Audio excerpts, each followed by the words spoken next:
¿Cuál es tu sueño que tenés en el fútbol? Si tuvieras que elegir, ¿cuál es tu sueño? Jugar un mundial. Jugar un mundial, así es. Julián, y si tuvieras que elegir, ¿quién es tu ídolo en el fútbol actualmente? ¿Ah? Tu ídolo en el fútbol, tu jugador favorito. Messi. ¿Y tu equipo de que sos hincha? River, del Barça. Et si les amis? Et si c'était lui le remplaçant de Lewandowski? Et si c'était bien lui le grand attaquant du futur pour le FC Barcelone? L'avant-centre parfait pour notre cher grand club. Le joueur le plus complet au poste de numéro 9, le coéquipier modèle, l'un des tout derniers héritiers des grands attaquants sud-américains qui sont désormais, il faut le dire, de plus en plus en voie de disparition. Ça paraît loin, ça paraît même très loin, mais on peut toujours rêver. Les amis, je sais ce que vous allez me dire. Charel, tu parles trop de mercato. À quoi ça sert d'en parler dès maintenant? Aujourd'hui, là, le 5 mai 2025, tu cherches que du buzz, tu veux faire des vues, etc., etc. Les amis. Bon, déjà, pour commencer, on est au mois de juin. Donc, à part le mercato, il n'y a pas grand-chose à se mettre sur la dent niveau actualité. Ensuite, deuxième chose, j'ai tout simplement envie d'en parler, hein. Bah ouais. Bah oui, tout simplement, c'est un petit peu ma chaîne YouTube. Donc, je ne vais pas m'en priver. Et troisième chose, c'est que ce n'est pas moi qui parle de Monsieur Alvarez. En tout cas, pas moi en premier, promis. C'est même pas moi, c'est ni les médias catalans, ni la presse espagnole que vous détestez tant parce que forcément, ils ne font que balancer des rumeurs du matin au soir pour du buzz. Non, là c'est encore mieux que ça, c'est l'agent de Julián Alvarez en personne qui en parle d'un intérêt pour le Barça. Hier soir, sur l'émission très connue El Chiringuito, c'est Fernando Hidalgo, l'agent donc de Julián Alvarez, à qui on a demandé si son joueur, le footballeur qu'il représente légalement, aimait le Barça. Et il a répondu oui, bien sûr. Il admire les clubs espagnols et sait pertinemment à quel point le Barça est précieux en Espagne. Et pour avoir suivi la carrière de Messi depuis son enfance, il est clair que rares sont les Argentins qui n'éprouvent pas d'affection pour le Barça, surtout au vu des performances du Barça cette saison. Il est très reconnaissant envers les nombreux joueurs du Barça qui ont toujours parlé en bien de lui, comme Pau Cubarsí, ce qui le motive beaucoup.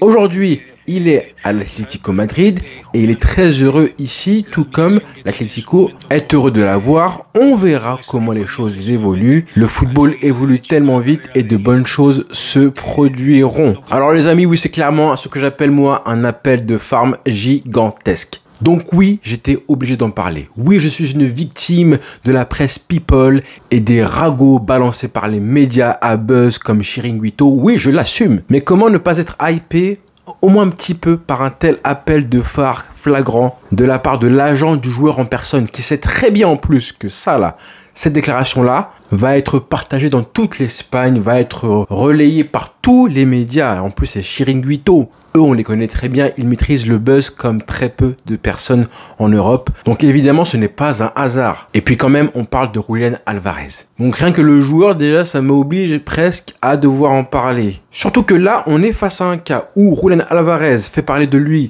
avec son agent. Et dans le même temps, on a Joan Laporta qui récemment a été sujet d'écho venant du Barça concernant un intérêt du président du club qui apprécierait au conditionnel, toujours, beaucoup le profil de monsieur Julián Alvarez. Rappelez-vous, c'était il y a 2 semaines de ça, c'était le président de l'Atlético Madrid en personne, monsieur Cerezo, qui avait répondu à ces rumeurs en disant qu'il appréciait beaucoup lui aussi Lamine Yamal et que Laporta et lui avec donc les mêmes goûts. Moi, j'aime beaucoup ce genre de petite punchline de tonton là. Niveau communication, c'est ça que j'aime moi chez les présidents, dirigeants de club, Laporta, que ce soit lui aussi. Des petites punchlines comme ça dans le respect, mais toujours dans le respect. Mais oui, ce n'est pas un secret que Joan Laporta aime beaucoup Julián Alvarez et sachant que Lewandowski devrait quitter le Barça dans 1 an, on peut clairement se demander si le joueur argentin sera l'élu, à savoir le grand attaquant, la superstar qui sera recruté l'été prochain en 2026. Et quand tu sais en plus que dans 1 an, il y aura quoi? Les élections évidemment présidentielles au Barça avec un retour du Camp Nou prochainement là, et connaissant Laporta et sachant évidemment comment il a déjà fait, comment il a déjà agi en faisant des promesses avant des présidentielles, on se rappelle en 2021, c'était évidemment la prolongation de Messi, mais même aussi on avait des échos, des rumeurs concernant Haaland évidemment. En 2003, c'était Beckham et Ronaldinho qui étaient les promesses de campagne de Laporta, ça me semble logique, voire en fait une stratégie parfaite, menée par un candidat aux élections, en l'occurrence le président sortant, qui veut ramener une superstar. C'est vraiment ça un projet sportif. Tu ramènes une grosse star, tu montres et tu affiches les grosses ambitions du club. Tu ramènes une grosse star pour ton nouveau stade flambant neuf et tu annonces du très très lourd pour les années suivantes. Accrochez-vous les mecs, et je pense que c'est pour cela que le Barça n'ira pas chercher un numéro 9 dès 2025 cet été et continuera avec Lewandowski. Pas de dépenses pour ce mercato d'été actuellement, mais l'année prochaine, je suis sûr à 100% que le Barça ira sur un vrai grand attaquant, comme diraient les supporters de l'Olympique de Marseille, parce que c'est comme ça que ça marche. C'est dans le football le seul poste où tu peux te permettre de faire une folie sur le mercato en termes de transfert sur un poste précis, c'est le numéro 9. Le numéro 9 ou évidemment l'attaquant un peu plus complet, à la Messi, à la Neymar ou encore à la Lamine Yamal. Mais sinon, on parle du joueur qui te marque tes buts, qui te fait gagner des matchs, qui te vend des maillots, qui te rapporte des sponsors, qui te remplit tes stades. Donc niveau médiatique, c'est des retombées qui sont inimaginables en termes d'argent aussi. C'est pour ça que je dis que c'est le seul poste, avec évidemment l'attaquant complet, le numéro 9, où tu peux te permettre de faire des folies sur le mercato. Donc récemment, on a parlé très longuement de mercato avec le numéro 9, la piste, pourquoi pas cet été, ce sera en 2026. On a parlé de Alexander Isak, on a parlé de Gyökeres aussi, on a parlé de Sesko, mais là honnêtement, avec Monsieur Alvarez, on est sur un profil très différent, certes, mais tout aussi redoutable, voire plus. Il a tout remporté déjà, le palmarès est complètement fou. Tous les trophées collectifs qui existent dans le football, il les a gagnés. Et il avait déjà réalisé tout ça à 23 ans avec sa victoire en Ligue des Champions avec City. Ce qui veut dire qu'à 23 ans, encore plus jeune que Busquets en 2012, lui, Alvarez, à 23 ans, il avait remporté non seulement la Coupe du Monde, la Ligue des Champions et la Copa Libertadores, les deux, la Copa América en 2021 et tous les trophées nationaux avec Manchester City. Complètement fou, 23 ans. Ça, c'est juste pour le palmarès. Maintenant, le joueur, toutes les qualités qu'il a. Et là, c'est du sérieux. Qui collerait complètement et parfaitement au Barça, non seulement, mais surtout au Barça d'Hansi Flick. Réfléchissez juste 5 minutes, et là, c'est du très très sérieux. Alors déjà, statistiquement, il a marqué 17 buts en 37 matchs de Liga pour sa première saison avec l'Atlético Madrid, là en 2024-2025, ce qui est quand même colossal pour une première saison chez les Colchoneros. 33 buts TCC et 8 passes décisives, le tout avec une équipe à vocation plutôt défensive, on va être respectueux quand même, parce que c'est vrai, cette année, le club madrilène a développé un jeu un peu plus offensif qu'à l'accoutumée, mais quand même 17 buts en 37 matchs de Liga pour sa première saison en Espagne. Certes, il n'a pas le profil d'une star, d'un bombeur en puissance qui te marquera 50, 70 buts par saison, et encore, on va pas le certifier à 100% dès maintenant, puisqu'il n'a pas encore eu la chance d'être titulaire dans un collectif offensif comme au Barça. Par contre, un joueur qui s'est combiné dans les petits espaces de manière excellente, on le voit avec Messi et Griezmann, qui sont évidemment 2 maîtres en la matière en ce qui concerne le petit jeu, les petits espaces, les 1-2, les combinaisons.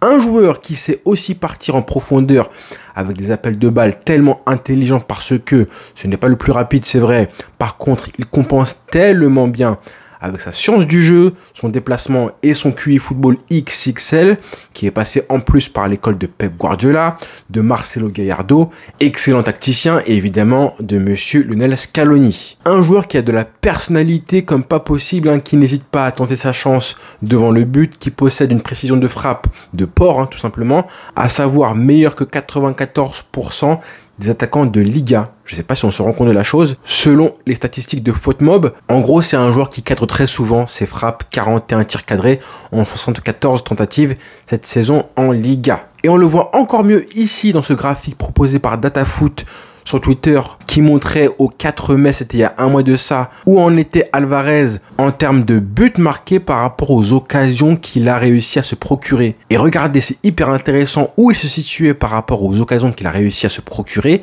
C'est assez faible, et pourtant, en termes de finition, eh bien, il pétait les scores. En gros, il excellait vraiment. En gros, c'est un joueur qui avait une finition excellente tout en ayant très peu d'occasions. Ce qui s'appelle l'efficacité, justement, les amis, ce qu'on veut au Barça. Un joueur qui s'est exercé un pressing constant pendant 90 minutes dans ce Barça d'aujourd'hui, où on sait justement que le pressing fait une grosse différence.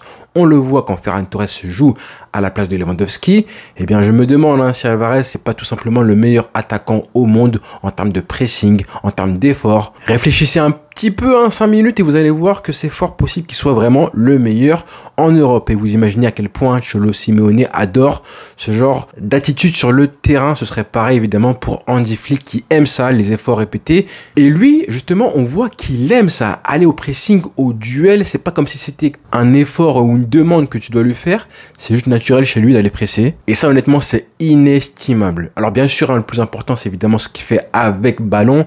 Et là, c'est pareil. Un joueur qui sait participer au jeu quand il décroche plus bas sur le terrain, il le fait tellement bien. C'est exactement pour ça que Pep Guardiola l'adorait. Techniquement, il est à l'aise, il joue avec de la personnalité. Jouer dos au but, ça lui pose aucun souci. Jouer tout seul en pointe, que ce soit face à 2 ou 3 défenseurs centraux, ça ne lui pose aucun problème. Grâce à son déplacement, il arrive à esquiver le marquage et les contacts au duel avec les défenseurs à la manière de ce que faisait très bien, c'était le roi même, monsieur Karim Benzema, qui n'était pas le plus rapide, le plus physique dans le domaine quand il s'agissait d'esquiver le contact et les duels à la course avec des appels de balles et un placement intelligent. Benzema, c'était le meilleur à ce niveau-là. Et bien ça, Alvarez le fait très bien. Même si, attention, dans les duels, c'est aussi un sacré morceau. Niveau Grinta, petit Argentin qui a été formé en plus à River Plate, et ben c'est du très lourd aussi. Et puis accessoirement, on parle d'un joueur qui est fan du Barça. Ça compte, ça aide souvent. Le seul petit défaut, et encore défaut c'est un mot assez fort, ce serait plus un manque de qualité, une absence de qualité chez lui que je vois, c'est évidemment que c'est pas un vrai, comment dire, un renard de surface, et encore c'est pas le terme exact, c'est pas un attaquant de surface que tu vas trouver au point de penalty à la retombée des ballons, des centres pour mettre la tête ou plonger vers le gardien pour laisser traîner le bout du pied. C'est pas vraiment ce joueur-là. Là, je parle évidemment de ce que fait très bien un joueur comme Haaland, comme Lewandowski et tous les vrais neufs purs et durs. Raison pour laquelle il a souvent joué avec un vrai neuf avec lui, que ce soit le Cyborg ou parfois Lautaro Martinez quand Messi était absent en sélection, ou encore Sorloth parfois cette saison quand c'était pas Griezmann. Et puis sincèrement, je trouve que ça me manque un petit peu moi de pas avoir un Argentin dans l'équipe au Barça. J'ai jamais vécu ça. Ça fait maintenant 3 ans que Messi est parti et on n'a toujours pas un seul Argentin dans un effectif. C'est un petit peu une anomalie au Barça. Donc monsieur Laporta, j'espère que la déclaration de l'agent du joueur est passée par vos oreilles. J'en parle maintenant 1 an à l'avance parce qu'en fait on parle du numéro 9. Et le numéro 9, c'est un dossier qui doit être traité bien avant la date butoir. En gros, à l'avance, on parle du numéro 9 les amis. Le poste roi dans le football. Donc on espère que le Barça va se pencher très prochainement sur Isaac ou Alvarez ou je ne sais qui. Mais en tout cas le numéro 9, on s'attend et on va attendre que le club agisse encore mieux que ce qui se passe actuellement avec l'ailier gauche par exemple, ou encore même le gardien en la personne de Johan Garcia. Parce que quoi qu'il arrive, ce sera un transfert ultra cher. Il a signé, on se rappelle, pour 90 millions d'euros à l'Atlético Madrid il y a 1 an de ça, et son contrat se terminera en plus en 2030, soit une éternité, on va pas se leurrer. La clause libératoire, bon, apparemment c'est un secret. Son club madrilène a fait le maximum pour conserver l'information. Personne ne serait au courant du prix réel, mais soyez sûr à 100% que si jamais il est dévoilé par les médias, c'est que son agent aura fait le nécessaire et le maximum pour la faire filtrer. Pourquoi ? Et bien évidemment en vue d'un prochain transfert et permettre à des clubs comme le Barça de savoir quel sera le prix de la clause libératoire pour que les clubs du coup soient fixés pour le joueur. Donc voilà pour la vidéo. Donc, vous voyez, j'ai pas été trop offensif, je me suis pas trop emballé par rapport à monsieur Alvarez, même si honnêtement, là dans 1 an, c'est un petit peu tôt évidemment, mais j'espère que d'ici là, on aura des nouvelles positives et une avancée du dossier. Parce que vous l'avez bien compris, je considère ce mec-là comme un attaquant hyper complet et complémentaire surtout au Barça. Hyper complet, qui aurait sa place dans le collectif, dans le 11 du Barça, en pointe comme pourquoi pas avec une attaque à 2. C'est vrai qu'il a souvent joué avec un système à 2 attaquants, notamment avec Messi. Donc les supporters du Barça, on a une espèce d'affection et une reconnaissance envers ce joueur-là parce que il a été, je trouve, le symbole, l'espèce de cadeau tombé du ciel qui est arrivé en sélection pour Messi, qui s'était malheureusement coltiné des attaquants et des numéros 9 avec l'Argentine qui n'était pas au niveau. Agüero, malheureusement, sélection, c'était très mauvais. Higuaín, on n'en parle pas. Des Benedetto, des Enzo Pérez, des Lavezzi, bon voilà, trop léger. Et ce mec est arrivé en 2021, 2022 plutôt, et a clairement été un acteur majeur de la Coupe du Monde remportée par l'Albiceleste. Donc nous les fans de Messi, on sait pertinemment à quel point ce mec-là a été tellement précieux et qu'il a été presque un des sauveurs, à l'image évidemment de Dibu Martinez en la sélection de la carrière internationale de Messi avec l'Argentine pour aller chercher évidemment la Coupe du Monde 2022. Merci pour les travaux.